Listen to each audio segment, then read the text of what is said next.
এত চমৎকার একটা সময় আপনি অতিবাহিত করছেন যেখানে আসলে আপনার ওই বিভিন্ন টেলিভিশন চ্যানেল বা রেডিওতে বা অন্য কোথাও গিয়ে আমি আবার খুব রাগের মাথায় তার সাথে মিসবিহেভ করে ফেলি, পেজটা পুরো রেড কালারের হয়ে গেছে, মাঝে মাঝে প্রেশার হাই হয়ে যায় আমরা যারা কন্টেন্ট ক্রিয়েটর। আবার ডিপ্রেশনে চলে গিয়েছিলাম, একদম পুলিশ পর্যন্ত গিয়েছিলাম। পুলিশ পর্যন্ত যেহেতু আপনি গিয়েছেন, আমরা এখানে খুব গুরুত্বপূর্ণ কয়েকটা বিষয় এখানে নিয়ে আসছি।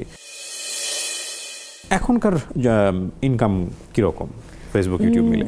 ফেসবুকের অবস্থা এখন একটু খারাপ, ইনকাম আগের মতনই একটু কমেছে।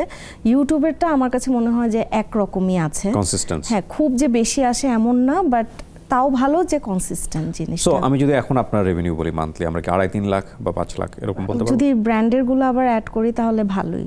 ওকে, এরকমই। ওকে, সো এই যে ইনকামটা এটা 7 এর মতন, 5 থেকে 7 লাখ পার মান্থ, আলহামদুলিল্লাহ।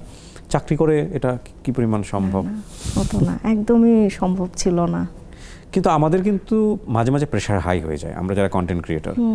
আমাদের পেজে একটা সমস্যা, আমরা সমাধান করবো কিভাবে আমরা জানি না, কার সাথে যোগাযোগ করবো আমরা জানি না, পেজটার রিচ কমে গেছে, পেজটাতে কোনো একটা কপিরাইট এসছে, পেজটাতে কোনো একটা কমিউনিটি গাইডলাইন এসছে, কি করা উচিত আমরা বুঝি না। এরকম স্টেজ নিশ্চয়ই পার করেছেন? একদম, মানে আবার ডিপ্রেশনে চলে গিয়েছিলাম, যেহেতু এটাই আমার একমাত্র প্রফেশন, হ্যাঁ, ইনকাম সোর্সও একটাই। তো আমি চিন্তা করলাম এটা না থাকলে তো আবার আমি নাই, আমাকে তো সবাই এটা দিয়েই চিনেছে আসলে। তো এরকম হয়েছিল, ফেক কপিরাইট স্ট্রাইকের কারণে আমার পেজটা প্রায় ডিসেবল হয়ে যেত। কিন্তু মানে দেখা যায় কি আসলে এটা যে কারা দেয় এটা তো আসলে জানা যায় না। তো এটা নিয়ে আমি ভাইয়াকেও নক করেছিলাম, আমি অনেক মানুষকে নক করেছি। আমি দেখলাম যে আসলে আমরা কেউই এই ব্যাপারে আসলে জানি না এটা আসলে কি প্রবলেম, এটার সলিউশনও নাই কোনো। আমি ফেসবুকে অনেক ইমেল দিয়েছিলাম যে এটা আমার কন্টেন্ট, আরেকজন কেন স্ট্রাইক দিচ্ছে, বাট ফেসবুক থেকে কোনো রকম খুব একটা ভালো রিপ্লাই পাওয়া যায় না। ওদের রিপ্লাইগুলো মনে হচ্ছে যে এআই যেরকম এরকম অটো রিপ্লাই দিচ্ছে বারবার।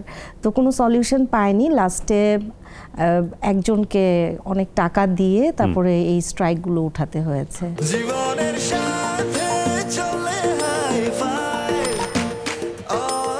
নিশ্চিন্তে খান স্বাস্থ্যকর অল টাইম পান, অল টাইম হেলদি লাইফ। তার মানে এখানেও থার্ড পার্টি আছে, তারা অনেক পাওয়ারফুল সামহাউ। সো এখানে একটা জিনিস চিন্তা করে দেখেন, এখন আমাদের এই যে ডিসকাশনটা, এই ডিসকাশনের খুব গুরুত্বপূর্ণ একটা পয়েন্ট কিন্তু এখানে এসছে। প্রথম কথা হচ্ছে ক্রিয়েটিভিটি থাকলে আজকের যুগটা এত চমৎকার একটা সময় আপনি অতিবাহিত করছেন যেখানে আসলে আপনার ওই বিভিন্ন টেলিভিশন চ্যানেল বা রেডিওতে বা অন্য কোথাও গিয়ে আপনার ধন্না ধরার কিছু নাই। আপনার যদি একটা ফেসবুক চ্যানেল থাকে, আপনার যদি একটা ইউটিউব চ্যানেল থাকে, ইউ ক্যান বি স্টার। তারপরে আবার রাতারাতি আপনি চাইলে ওখানে আবার জিরো বনে যেতে পারেন, এবং সেই জিরোটা কেন হবেন আমরা কিন্তু জানি না। ফেসবুকের এই জায়গাটা একটা বড় পরিবর্তন আসা উচিত। ট্রু, রাইট ম্যানেজারের একটা অপশন আছে, এটা যদি থাকে কন্টেন্টগুলোতে, যদি আমি রাইট ম্যানেজার অন করে দেই তাহলে হয়তো স্ট্রাইকটা ওইভাবে আসতে পারে না। এখন পর্যন্ত আমার রাইট ম্যানেজার ছিল, বাট আমি এটাকে ইউজ করি নাই, এর জন্য আমি পুরা ধরাটা খেয়েছিলাম।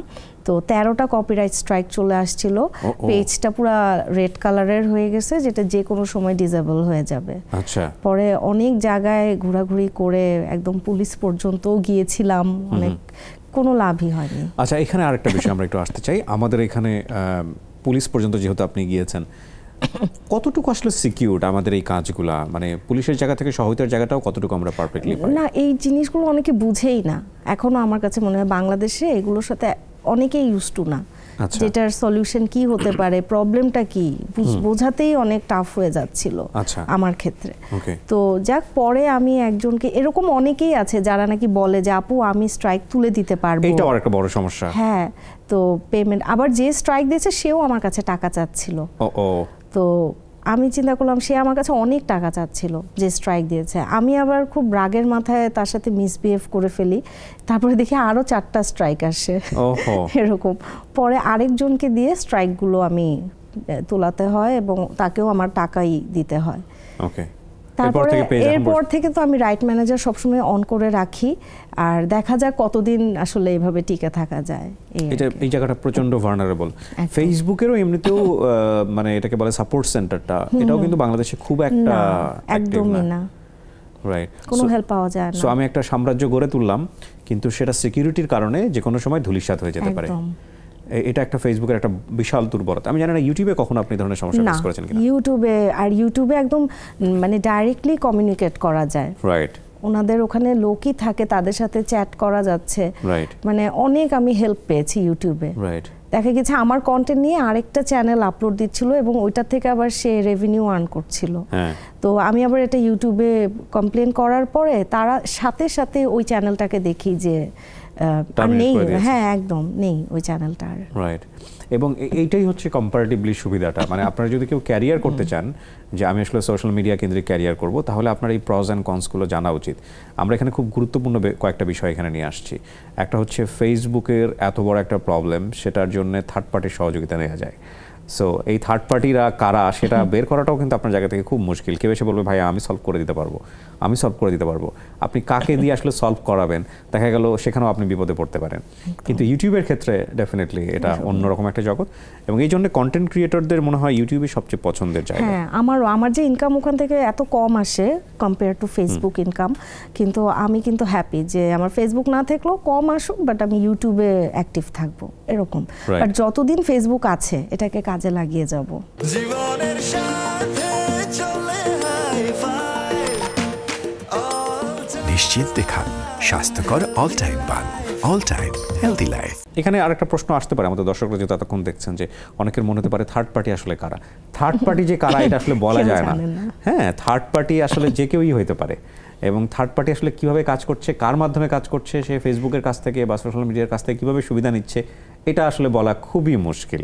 হ্যাঁ, এবং অনেকের ফেস ভেরিফিকেশনের ক্ষেত্রে তারা কাজ করেন, অনেকেই যে আজকে শামস যেটা বললো যে কপিরাইট তোলার ক্ষেত্রে তারা কাজ করেন, এবং এটা আমি আজকে ফার্স্ট আপনার কাছ থেকে শুনলাম। আমি এর আগে জানতাম না যে কপিরাইট পর্যন্ত তাদের হাতে আছে। তো যাই হোক, দিন শেষে আমার মনে হয় প্রবলেমগুলো থেকে বের হয়ে আসা উচিত, নইলে এটা ফেসবুকের জন্য অনেক বড় একটা প্রবলেম। কারণ আমরা যদি কন্টেন্ট না দেই, প্ল্যাটফর্মটা তো আলটিমেটলি সার্ভাইভ করবে না, তাই না? আমাদেরও একটা সিকিউরিটি এনশিওর করা উচিত।